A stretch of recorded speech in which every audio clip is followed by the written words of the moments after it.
This is the budget season. This is when the mayor sends the budget for 2011 to the council on March 15th. The council then has its deliberations between March 15th and May 15th. We then mark up the budget, send it back to the mayor, who then either signs it or sends it back to us, and then after that it goes to Congress for hopefully their approval by October 1st when our fiscal year starts.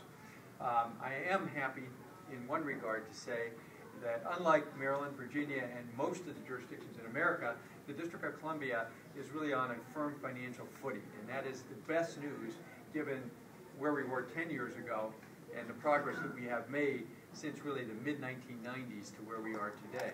Now, having said that, we, like everyone else, are going to be in a pinch trying to balance this budget. Our problems come in not because of enormous shortfalls or anything. It's that our revenues, sales, income, and property taxes, have really flattened out, not surprisingly, in this recession. Sales tax is about the same as last year, a little higher. Income tax a little bit better. But where we have seen significant losses is in commercial property taxes. Now that's what we had been running this city on for many, many years. Those office buildings downtown, they would get sold at a much higher value. The property assessments would go up, the taxes would go up, that money would come to the city, and we would spend it. And that's how we were doing well with our city.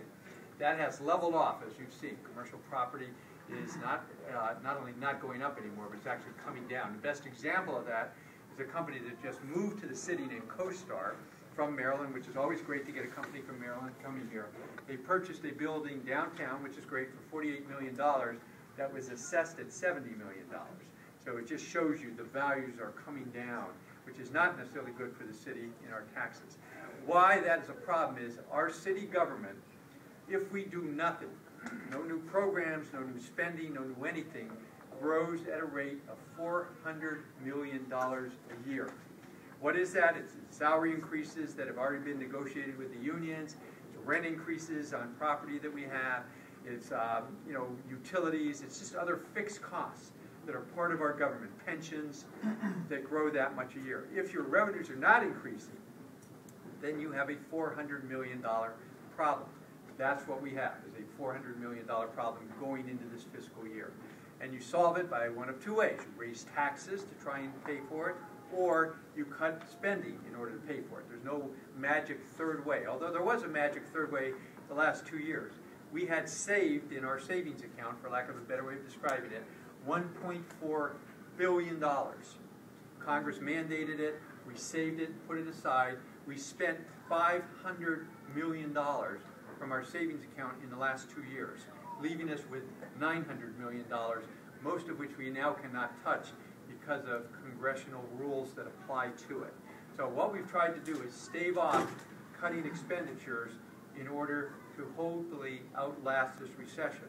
That has not worked. The recession is as bad today for municipal jurisdictions as it has been in the last 2 years. Most of our money, and I'm talking about 80% of the money we spend in the city, goes in 3 categories: education, human services, and public safety. Those are the 3 areas. The other 20% covers everything else.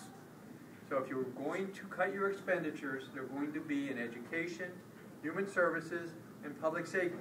That's where your cuts are going to have to come. So as we go into this budget cycle, that's what I tell everybody to be a part of, to let your voice be heard, but don't delude yourself into thinking that there's an easy answer to this and a magic bullet that will come forward and stop us from having to do that. Those times have come and gone.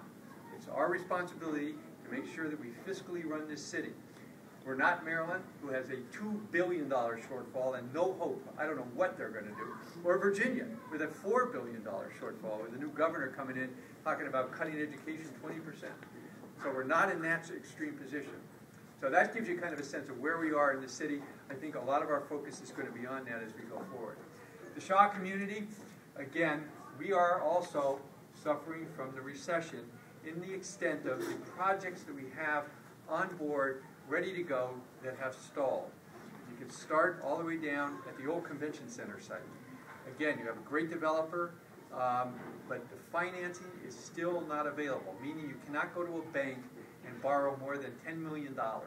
And those projects, you need $50 to $100 million in order to get them started. So until banks start lending money again at the rates that we need them, those projects are going to sit there. So you have the old convention center site, you have the convention center hotel, which is caught up in litigation, which we are trying desperately to solve.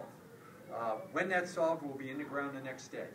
But I can say, as of this moment, we are still not there yet. We're working on it. You have the O Street Market. Alex and I were just talking about it, and you may be able to brief people better than I did because you've talked to Armand. But you know, it sounds like some positive steps are being made on that development. You have Kesley Gardens, which is stuck again because they can't find equity partners. You have Parcel 42, which is stuck because the project that was proposed is no longer doable financially. And then you have RadioOne, which is stuck because RadioOne just bailed out on us, leaving the United Negro College Fund, which is a great partner, and we may be able to get the project done with them and not having RadioOne. But as you see, if things break our way economically, we got a lot going on. If they don't, and like everywhere else in the city and everywhere else in the country, we're just going to sit here and wait for times to get better. But I think the positive news in all of that is we have a future. There are a lot of places in this country that don't. And so we're just going to have to be patient and wait our way through this stuff. Otherwise, in the neighborhood, you know, if the police department here, we can talk about crime. You know, crime comes and goes, and we certainly know that. I'm in touch with your commissioners all the time about this. The snow removal, we can talk about that quickly. Thank you, Alex, and others, but Alex was always in touch with me on an hourly basis about how come we're not moving the snow faster, right?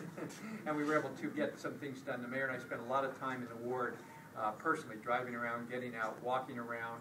We were over on Marion Street and other places trying to get some of that snow moved, and I think overall did okay. I